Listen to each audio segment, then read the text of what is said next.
So let's talk about some of the different views about feminism and race theory.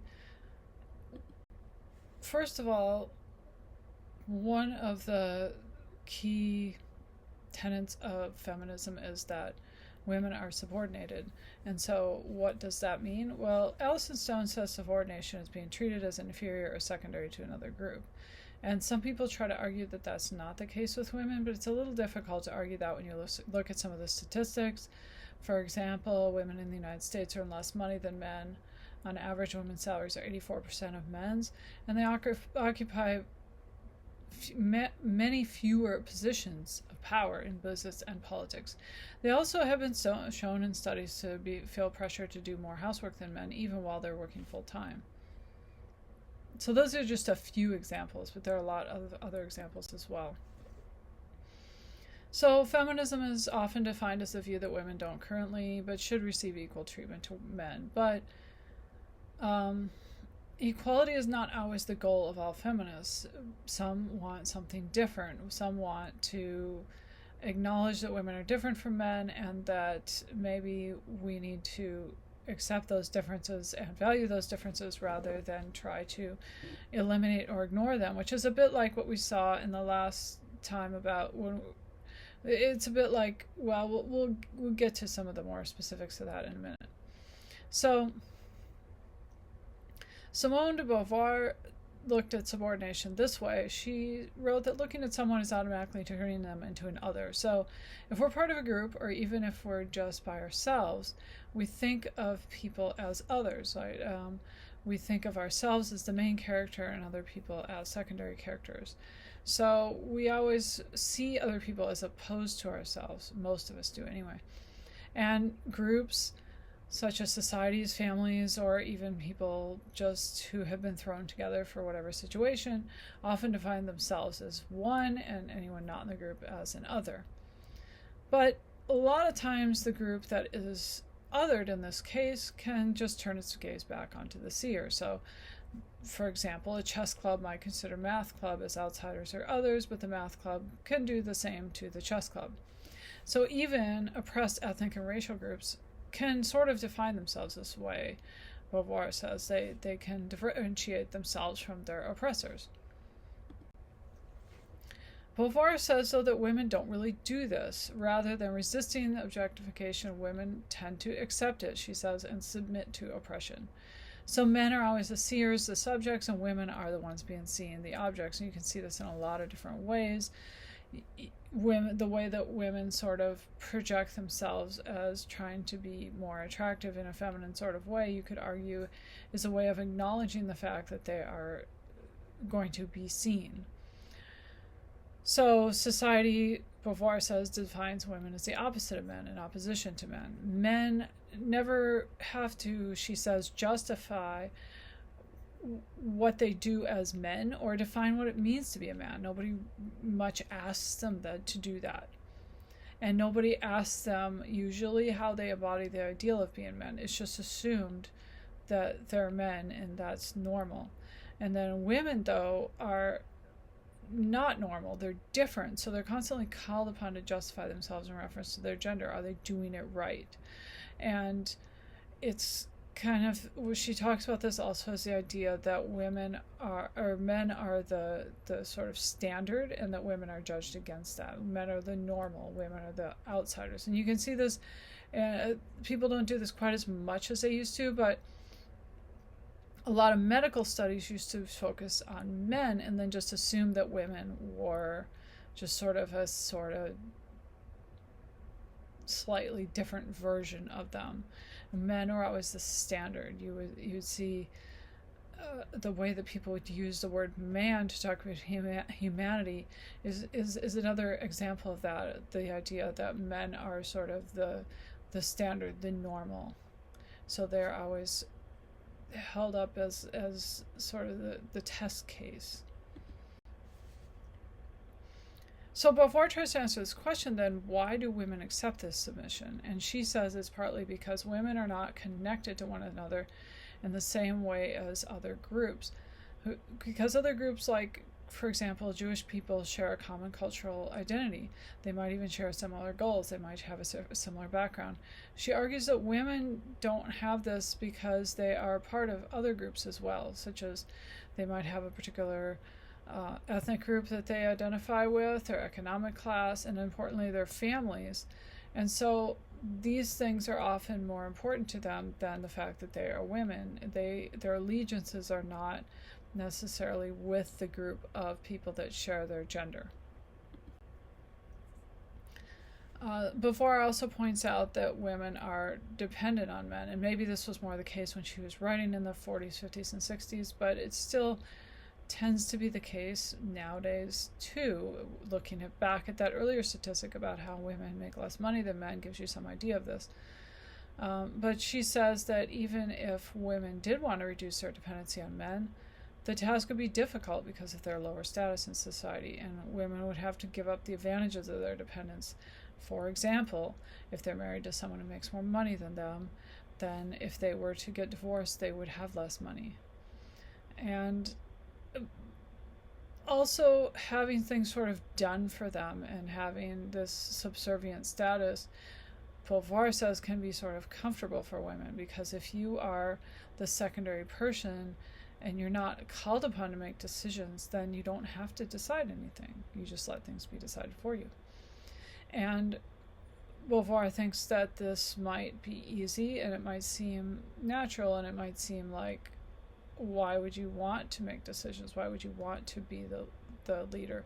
But she says that happiness and fulfillment for human beings is not in rest and tranquility, not in sitting back and letting people do things for you, but in self-creation and goals, in doing things, just like Sartre said. So Frantz Fanon applies this same sort of othering concept to the idea of race. He says the white gaze defines non-white people as inferior others, and he says it makes their bodies into an image of the third person. So he says he doesn't feel comfortable in his body because he feels like he has to move or act or be in accordance with the dictates of the white world. He can't do what he wants to do. He has to do what he's expected to do. And likewise, Lewis Gordon says that being black in a racist world can be like an object without agency, or seen as a problem, or maybe not even seen at all. And society, he says, focuses on pathologizing blackness and making individuals making them disappear, go away. They're just problematic. So some of the critiques of feminism are from people who are non-white, because they say that these feminist views are informed by the perspective of white middle-class and upper-class women, because those are the people, if you go all the way back to the suffragettes, or even before that, the people who are able and had time and could and had enough status to have these kinds of feminist views were usually white upper-class women, at least in the United States and Europe. So bell hooks and others have argued that feminism grew up around this perspective and sort of ignored the perspective of women who might not fit that mold. So she says that it's important as feminists to understand the different situations of women. And then one feminist, Betty Friedman, told women that they should get out of the house and work, but that doesn't really reflect the experiences of a lot of women, especially lower class women, maybe women, immigrant women, or lots of different kind of women who have always been working. They've still been subordinated, but perhaps in a different way, because again, they've always had to work. They haven't been in this sort of sedentary, subservient kind of lifestyle that Beauvoir, for example, was talking about. They were subject to different pressures. So Patricia Hill Collins and Kimberly Crenshaw tried to address this by developing this theory of intersectionality. And they said that, well, societies contain different systems of oppression, and that people's experiences are a result of the intersection of these different dominations that they're subject to. So if you are a person of color and you're a woman, then you're going to be subordinated in two different ways, in that intersection of the sexism and the racism, perhaps. So the systems intersect to define the experiences for the individual. So the experience of a transgender lower class black person would be the result of the intersection of racial, sexual, and class oppression, according to them. Angela Harris, though, argues that this picture is too simple. She says, look, women's positions are more complicated than that, especially women who are not white, because they might be subordinated in different ways by people, different kinds of people, and they might be subjected to a subordination that's different from white women. She talks about how when you're dominated by someone as a black woman, for example, you have the sort of racial history and behind it, that, you know, there might be an echo of slavery if you're raped by a white man. You also might feel an allegiance to people of your same group and not want to sort of tell on them or get them in trouble. You can't side with other people against them in the same kind of way that perhaps a middle-class white woman could. So that she says that it's much more complicated than just saying, well, there's this kind of normal oppression that women face, and then there's this normal racial discrimination, and they when they come together, then you're subordinated in two different ways. She says it doesn't really work that way. So Harris says, look, there are different forms of gender oppression depending on the combination, and she rejects any sort of gender essentialism that all women have in common, even the same kind of oppression from men. Even though women might all be oppressed by men, she says it's quite different depending on their social and perhaps ethnic or racial status. So the subordination by each kind of woman is unique and can't be understood as a modification of something that every woman shares. So in a related way, difference feminists want to talk about not sort of trying to level the playing field in the sense of making everyone equal. They say that, look, there are differences that women have, and that those should be valued and acknowledged. And there's a lot of feminists who talk about this. Gilligan is one of the most famous, and she came up with this thing called the ethics of care. She talks about how she thinks that men approach ethics from a standpoint of objective morality and kind of justice, whereas women favor some kind of ethics of care. And interestingly, in the video that I put for this class by Carol Gilligan, she talks about how she developed this theory partly based on the men in the class that she taught not wanting to appear too feminine by thinking about ethics in this way.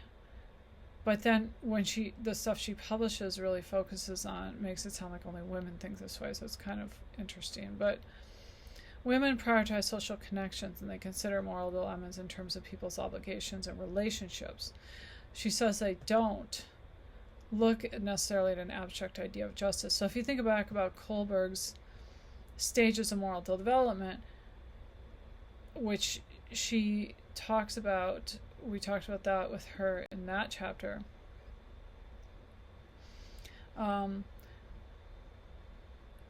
She claims that women are always at a lower level on Kohlberg's stages than men. This was not actually borne out by the studies that they did, so it's probably not true. But in any case, if you think of it that way, if you think of relationships and particularity when it comes to ethics, then you're supposed to be lower, which, you know, she could argue, if it is the case that women think more that way, then you could argue that that's perhaps sexist. But difference feminists like Sarah Ruddick also point out that women have been expected to carry out roles of mothering and caring, and so they're views of nonviolence and cooperation have come out of the roles that they have been pushed into. And rather than saying that women should break out of that, she says that should be valued. And it's not in society, she says, because political and social institutions are always created around these military sort of values and abstract justice values, leaving out the relationship kind of based ethics that women, she claims, tend to gravitate towards. So difference feminists want to have a real valuation of the public sphere. They want it to be more family and caring focused, rather than trying to put women on equal footing with men. They think that governments and institutions should place more value on women's contributions and their roles. So some people have made sort of similar arguments about race and saying that, look, ethnic and racial differences, also you could talk about socioeconomic differences, are not taken into account in the methods of evaluating people for jobs, college admissions, and supposedly other merit-based positions. So there's been a lot of talk about the standardized testing being not fair to certain groups and really biased toward white male candidates. And as Iris Young points out, these methods don't even predict future job or school performance anyway, so they probably should not be used. Ronald Ficus has a pretty controversial solution to this. He says, look, let's just have a non-merit-based system and give jobs and opportunities distribute jobs and opportunities randomly along racial lines. And he says it would be fair because if society were not racist, that's how these jobs and opportunities would be distributed anyway. Michael Rosenfield argues for affirmative action based on the idea that allowing more historically disadvantaged people into positions of power will help reduce racism. So this is the kind of standard argument for affirmative action rather than what Ficus is talking about.